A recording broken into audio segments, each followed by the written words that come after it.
너희에게 행하리라. 아멘.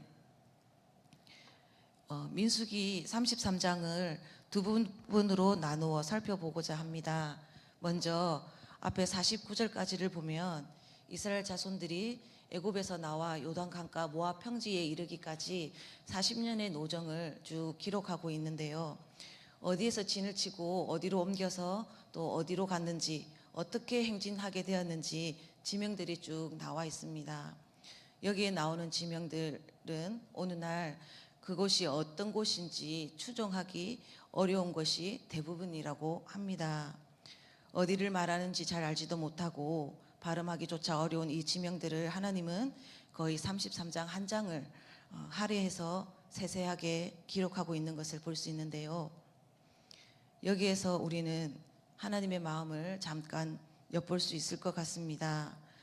사람들 사이에서는 서서히 잊혀져 갔고, 또 어떤 곳은 어느 날 갑자기 흔적도 없이 사라져서 없어졌지만, 역사의 주인이신 하나님 여호와께서는 이 일을 기억하고 있고 분명하게 일어난 사실이라는 것을 우리에게 말씀해 주시고자 하시는 것이지 않을까 생각해 볼 수 있겠습니다.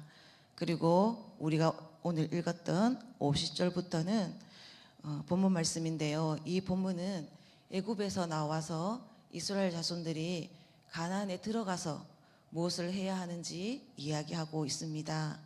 이 땅에 살고 있는 원주민들을 모두 몰아내고 새긴 우상과 또 부화 만든 우상을 다 깨뜨리고 산당을 헐고 그 땅을 점령하여 거주하는 것입니다. 여기서 우리는 하나님은 왜 그럭저럭 잘 살고 있는 이스라엘 자손들을 애굽에서 나오게 했고 또 강렬을 지나서 가나안을 들어가게 했으며 그곳에서 왜 이런 일들을 하라고 하시는 걸까 생각해 보고자 합니다. 이 문제를 이해해 보기 위해서는 먼저 애굽에 대해서 생각해 보면 좋겠습니다. 이스라엘 사람들이 살았던 애굽은 어떤 땅이었을까요? 노예로 살던 곳이었지요.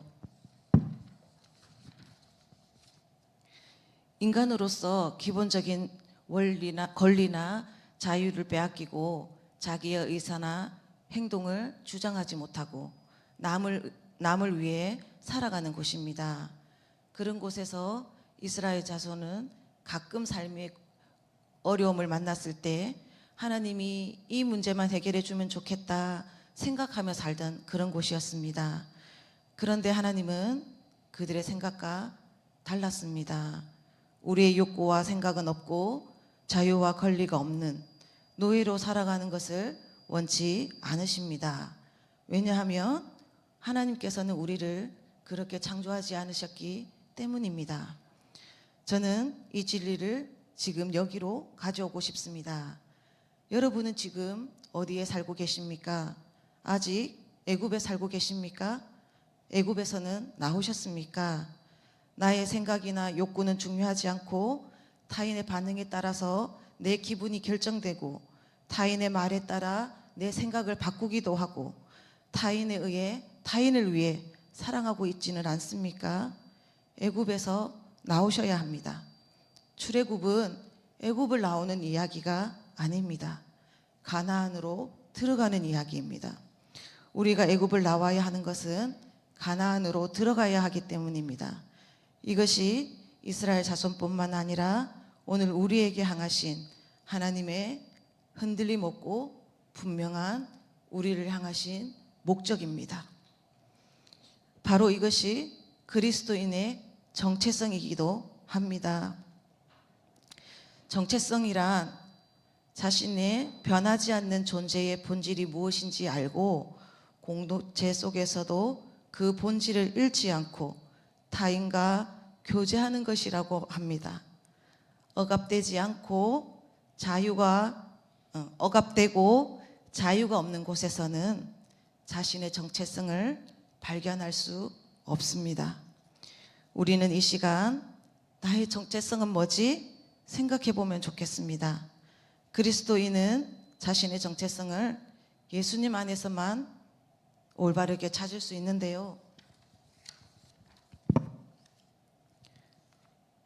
혹 부모님께 사랑받지 못하고 자랐다 할지라도, 부부 사이가 안 좋아 자주 싸우고 있다 할지라도, 친하게 지내는 친구가 없어서 외로워도, 진급이나 승진에 누락이 되어도 우리의 형편이 어떠하든지 변하지 않는 존재의 본질, 곧 우리의 정체성은, 우리는 하나님의 사랑받는 소중한 존재라는 것입니다.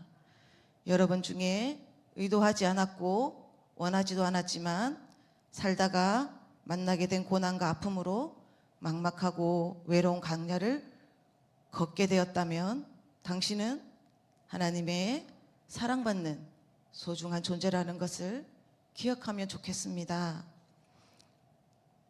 하나님이 주시기로 한 가나안에 들어가면 우리가 반드시 해야 하는 것이 있는데요, 우상을 무너뜨리고 몰아내는 것입니다.